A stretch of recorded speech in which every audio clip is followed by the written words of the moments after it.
we discuss about unit of number 3 and chapter 9 is motion of the earth। इस चीज को हम समझते हैं, यानी आज की जो क्लास होगी उसमें हम अर्थ के मोशन को समझने वाले हैं। ठीक है, तो मैंने कहा कि अर्थ जो मूवमेंट्स करती है there are two types. First movement is the rotation और second movement is the revolutions. ठीक है, अब रोटेशन रिवॉल्यूशन में डिफरेंस क्या होता है? हालांकि दोनों जो मूवमेंट होते हैं, मोशंस होते हैं, वो अर्थ के ही हैं, लेकिन इनमें हम डिफरेंस कैसे क्रिएट करें उस डिफरेंस को समझते हैं। ठीक है, अगर मैं आप लोगों से ये बोलूं कि जो अर्थ होती है वो अपने एक्सिस पे मोशन करती है, मूवमेंट करती है, वो तो कहलाता है आपका क्या? वो तो कहलाता है आपका रोटेशन।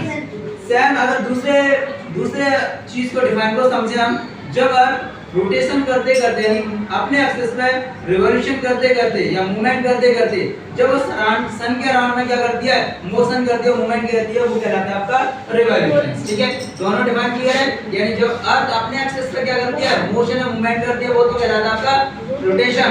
और जब सन के अराउंड में क्या करती है? ये मोशन या मूवमेंट करती है, तब कहलाता है आपका रिवॉल्यूशन।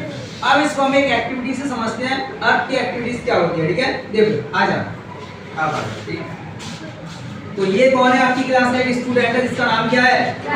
राघव। अब इस राघव को मैं अज्यूम कर रहा हूँ कि राघव कौन है? अर्थ है। कौन है? अर्थ। अब ये अर्थ है ना, ये अर्थ जब अपने एक्सेस का मतलब इसकी एक सेंटर पॉइंट होगा, इस तरीके से इसका एक्सेस है। अब ये अपने एक्सेस पे ऐसे रोटेशन करेगी, ऐसे मोशन करेगी इस तरीके से। ये मोशन क्या कहलाएगा? ये मोशन क्या कहलाएगा? ये कहलाएगा रोटेशन। क्या कहलाएगा? रोटेशन। तो जब अर्थ अपने एक्सेस पे क्या होती है?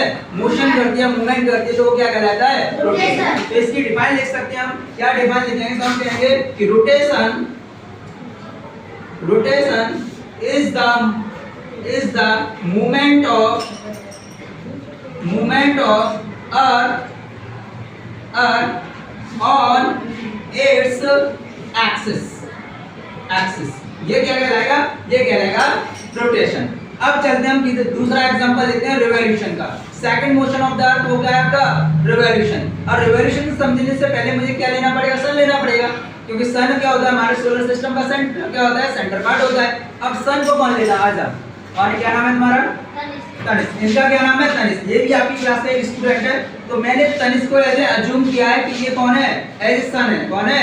सन। अब ये सन है, तो सन अपनी जगह पे स्टेबल नहीं होता, सन भी क्या होता है? अपने एक्सिस पर रोटेशन करता है। लेकिन अभी मैं इसको क्या बनाऊं? ये कांस्टेंट माना, क्योंकि मैं आपको क्या समझा रहा हूं? मोशन ऑफ द अर्थ को समझा रहा हूं। तो सन ये हमारे सोलर सिस्टम का सेंटर पार्ट है, और जितने भी हमारे प्लैनेट्स होते हैं वो प्लैनेट्स क्या करते हैं?